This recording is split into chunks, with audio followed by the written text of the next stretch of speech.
Bonjour, je m'en fous des autres, c'est le titre de cette vidéo parce que je voudrais aborder un thème pour lequel vous êtes très très nombreux à faire des commentaires en disant oui, mais si on parlait plutôt de ceux qui sont victimes entre guillemets des effets collatéraux de ceux qui prennent des substances comme l'alcool ou les drogues ou qui sont addicts au jeu, et vous êtes très nombreux à poser ces questions-là. Elles sont légitimes, mais voilà, moi je n'excuse pas mes propres attitudes, mais je peux les expliquer. Je peux expliquer que c'est une souffrance permanente qui fait que certains sont plus fragiles que d'autres et certains réagissent malheureusement de manière complètement différente.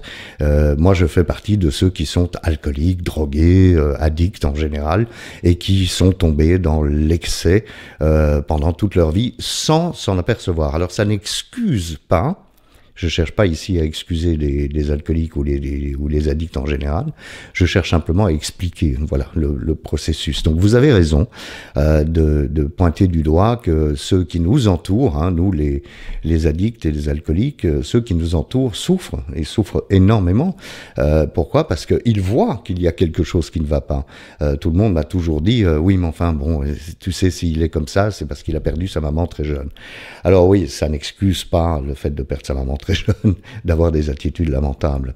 Donc je voudrais, non pas au nom de tous les alcooliques du monde, me faire le porte-parole de mes errements et de mon agressivité, de mon égoïsme pendant toutes ces années, c'est quand même 25 années de consommation quotidienne dans mon histoire, mais je voudrais quand même vous présenter des excuses à vous qui êtes les proches de ces gens qui se détruisent et qui, sans le savoir, mais le font quand même, détruisent tout autour d'eux ou sur leur passage. C'est comme une tornade, hein, ils arrivent dans la vie, et quand on a un alcoolique qui déboule dans sa vie, eh bien, on a un peu l'impression, m'a-t-on dit, hein, que c'est comme une tornade qui ravage, qui ne reste pas en place 2 minutes et qui casse tout, et puis passe son temps à essayer de tout réparer, mais ça fonctionne pas. Alors, les exemples sont nombreux, hein, c'est... je me lève le matin, je me souviens plus de ce que j'ai fait la veille, et puis je regarde ma famille, et puis je me dis, merde, j'ai sûrement fait des conneries, ou dit des conneries, mais je ne sais plus ce qui s'est passé. Ça, c'est les blackouts, ça arrive très très souvent. Moi, en tous les cas, ça m'est beaucoup arrivé. Et puis on se retrouve le matin avec cette sensation d'attendre que la journée se déroule pour voir si quelqu'un va nous dire oui, tu te rends compte de ce que tu as fait. Et puis on essaye de passer au-dessus. Et finalement, si personne ne nous dit rien, ben on se dit bah, c'est que c'était pas grave. Alors que c'était probablement très grave ou très lamentable. Donc, ce que j'essaye de dire à ceux qui consomment aujourd'hui, c'est arrêtez d'imaginer, comme je l'ai fait pendant 25 ans, je le répète, je vous juge pas, arrêtez d'imaginer que personne ne voit rien. On n'est pas dupe, quoi. Quand on voit quelqu'un qui est ivre tous les jours, on sait bien qu'il y a un problème avec l'alcool. Quand on voit quelqu'un qui disparaît dans les chiottes 4 fois sur le repas pour aller se faire une ligne, on sait bien qu'il y a un problème avec la drogue. Donc voilà, je crois que les gens autour de nous ne sont pas dupes. Ils ne méritent pas que je dise, et quelque part c'est ce que je dis, sans le dire et sans le penser consciemment, mais ils ne méritent pas qu'on dise « je me fous des autres ». Et pourtant, c'est ce que j'ai fait. J'ai détruit 2 couples. Détruit. Oui, détruit, il n'y a pas d'autre mot. En pensant que j'avais droit à mieux, j'ai quitté ma première compagne. Ma deuxième compagne, je l'ai quittée aussi en pensant que j'allais trouver mieux. Mais mieux que quoi? Pas mieux qu'elle. Parce qu'aujourd'hui, avec le recul, je sais pertinemment bien que j'ai eu la chance, l'incroyable chance de croiser 2 compagnes exceptionnelles. Mais sur le moment même, moi, ce que je cherchais, c'était à arrêter de souffrir. Mais arrêter de souffrir, il n'y a personne qui peut m'y aider. Il n'y a que moi qui peux prendre le taureau par les cornes et dire, bah voilà, je vais essayer de comprendre ce qui m'arrive. Mais je ne l'ai pas fait. Je l'ai fait vaguement en 2007. Il a fallu 8 années de plus, jusqu'à 2015, pour que quelque chose se produise et que je finisse par arrêter de consommer de l'alcool.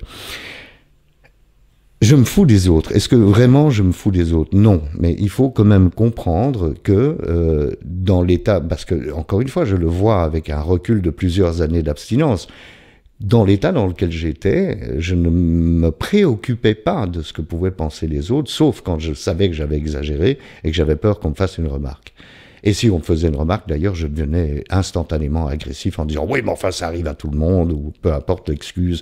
Les excuses, hein, j'ai été le roi pour trouver des excuses à mes attitudes consécutives à l'absorption de trop d'alcool. J'ai été le roi pour faire ça. Je crois que nous sommes tous comme ça, d'ailleurs, les alcooliques. Donc voilà. Grosso modo, oui, je vous présente des excuses. J'ai présenté d'ailleurs, parce que dans le programme de rétablissement que j'ai suivi pendant 5 années, tous les jours, et qui m'a beaucoup aidé à rester en vie, eh bien, on m'a appris à présenter des excuses à ceux que j'avais blessés, et donc je l'ai fait. Mais le mal est fait. Le mal est fait.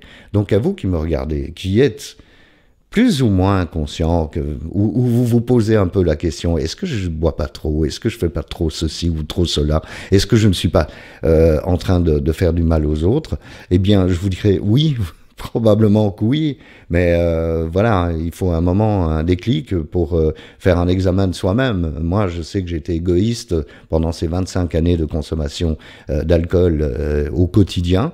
J'ai été égoïste, j'ai pensé qu'à moi, j'ai pas pensé aux autres. Et pourtant, j'étais là, physiquement, j'étais là, financièrement, j'étais là.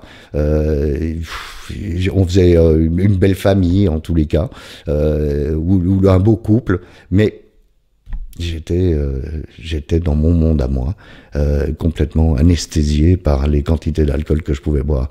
Je voudrais dire aussi que ça ne sert à rien non plus, pendant la consommation d'un alcoolique, par exemple, de le flageller, de le culpabiliser encore plus. C'est terrible ce que je vais dire, mais vous allez obtenir le résultat inverse de si vous essayez de le comprendre et que vous avez de la patience. Et je vais dire encore quelque chose de bien plus terrible. Ça ne m'est pas arrivé, mais ça aurait pu et ça aurait dû, à mon avis. Si vous vivez avec un alcoolique qui ne comprend pas qu'il a un problème avec l'alcool et qui est d'un égoïsme quotidien, ça ne va pas changer. Et si ça change, eh bien, ça mettra des années à changer, comme ça a été le cas pour moi et comme ça a été le cas dans beaucoup de témoignages que j'ai entendus. Donc, je ne suis pas en train de vous pousser à quitter votre compagne ou compagnon qui consomme trop d'alcool ou de drogue. La question est simplement que, est-ce qu'il n'y a pas un moment où la patience devrait s'arrêter ? Culpabiliser, ça sert à rien, mais est-ce que ça sert vraiment à quelque chose, si ce n'est à espérer qu'un jour ça aille mieux, et si ça ne va jamais mieux, bah écoutez, vous aurez perdu des années de votre propre vie.